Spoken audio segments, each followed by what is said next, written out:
Often, the original is the best, and whilst this is most certainly the case with Indiana Jones, Back to the Future, Taken, Don't Stop Me Now and Dairy Milk Chocolate, there are some notable exceptions, including Hallelujah, Heard It Through the Grapevine and Walker's Crisps. It's always a tricky proposition to cover or sequelize a work because insufferable tosspots like me will more than likely dismiss it as not as good as the original and then go on with their lives feeling empty and alone. However, I'm happy to say that like Marvin Gaye, Square Enix has made a good sequel. Things have been a bit up and down since then, but what do you want? They're only humans, mostly.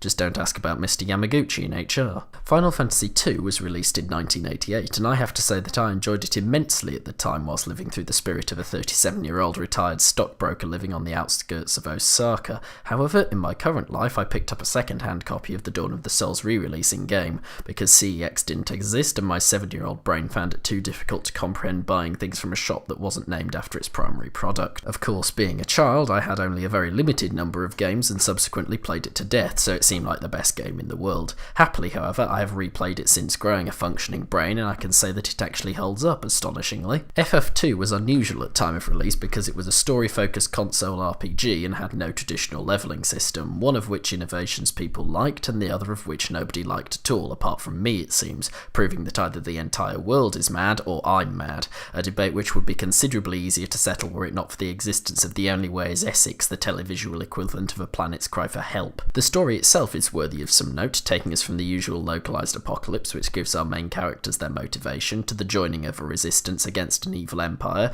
but doesn't stop there and sees the plucky band of heroes overthrow the empire and finally reunite with their lost friend, before nature takes its course and they end up having to kill God, twice in the Dawn of Souls version. But what FF2 did best was demonstrate that a game with broadly similar design on a superficial level could be so vastly different to its predecessor on a more important level, and most importantly it realised that an anthology approach was the only way for the series to continue, something that I will happily debase myself with thanks because of. I think if Final Fantasy had reached its 15th instalment and we were still following a band of teenagers on their quest to kill a new iteration of God, I'd be a very depressed man. Thankfully, FF has stayed fresh by focusing each time on a completely different band of teenagers with an entirely new level of angst trying to kill God.